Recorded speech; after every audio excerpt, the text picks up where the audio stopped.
Alors, on va aller modifier plusieurs choses maintenant, mais vous allez voir, c'est presque terminé. On va double-cliquer. Déjà, avec la flèche noire, je clique à côté du bloc. Rien n'est sélectionné, sinon je risque d'appliquer les choses sans le savoir. Je vais télécommander ça avec les styles. Donc, j'ai cliqué à côté du bloc avec la flèche noire. Je double-clique ici sur le style. Je vais retourner sur les styles imbriqués ici. Lettrine et style imbriqué. Il va falloir indiquer que la lettrine concerne maintenant 2 caractères et non pas un seul. Comme ça, mon petit U ici va s'agrandir en principe sur 3 lignes. Voilà, parfait. Ça, c'est une première chose. Ok.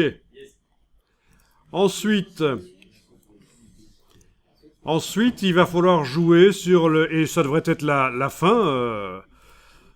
Il suffit d'aller, toujours en n'ayant rien qui est sélectionné, c'est toujours mieux, jouer sur le style de caractère retrait gauche de la lettrine, celui qui permet de tirer la lettre vers l'extérieur du bloc. C'est celui-là, c'est ce caractère-là qui apparaît sous forme d'une boule, là, quand on est en affichage normal. Si on est en affichage aperçu, on ne le voit pas, c'est un espace. En affichage normal, comme on le voit ici d'ailleurs, tous les espaces sont symbolisés par une petite boule, là, comme ça, et vu que c'est un grand espace, dans une grande boule.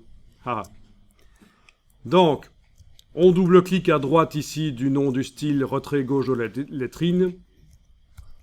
On va dans format de caractère de base et on va modifier l'approche ici. Vous pouvez taper -400, -500, toujours touche tabulation une fois que vous avez tapé pour valider ce que vous avez mis. Qu'est-ce que je suis en train d'écrire là? N'importe quoi.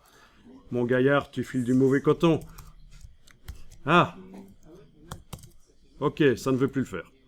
Je pense que parfois, il y a des petites choses bizarres qui se passent dans mon InDesign parce que j'ai des fonctionnalités japonaises qui sont installées, alors parfois ça écrit les choses à l'envers.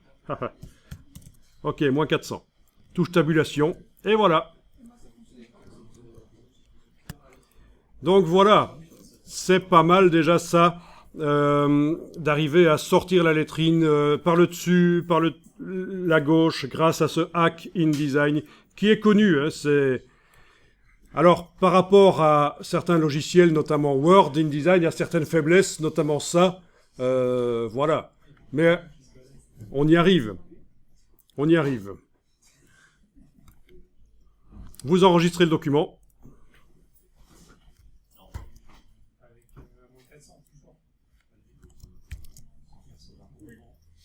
Voilà, vous avez choisi à quel point vous le faites sortir, -400, -300, enfin jusqu'à -600, quoi. C'est esthétique, ça dépend vraiment de vous après. Hein. Et ce qui est bien, c'est que c'est inscrit dans un style. Et on peut donc l'appliquer automatiquement partout dans un document, là où il faut. Parce que bon, s'il fallait faire ça juste sur un paragraphe, il y a d'autres solutions plus rapides. L'idée, c'est ici qu'on a vraiment un style qui va permettre en début de chaque article ou de chaque chapitre de mettre cette lettrine spéciale. Et vu que c'est un style, si on veut modifier la couleur, la police de caractère utilisée même, on va pouvoir le faire par la suite. Grande lettrine, style imbriqué. Format de caractère de base. Famille de police.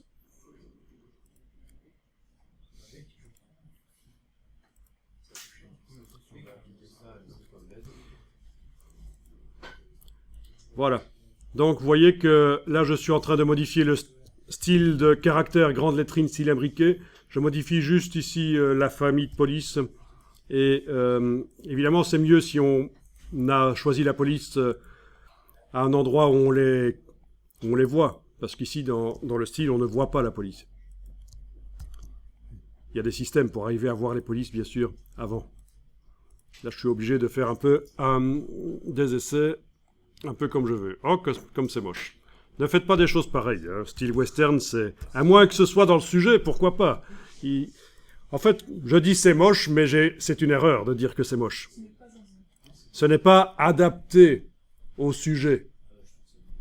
Mais... Voilà. Donc, en communication, c'est vrai, l'esthétique, moche, pas moche, c'est un peu secondaire, c'est un peu un réflexe de débutant. Donc, ce qu'il faut, c'est avoir des choses adaptées à la communication, à ce qu'on communique au produit. Voilà.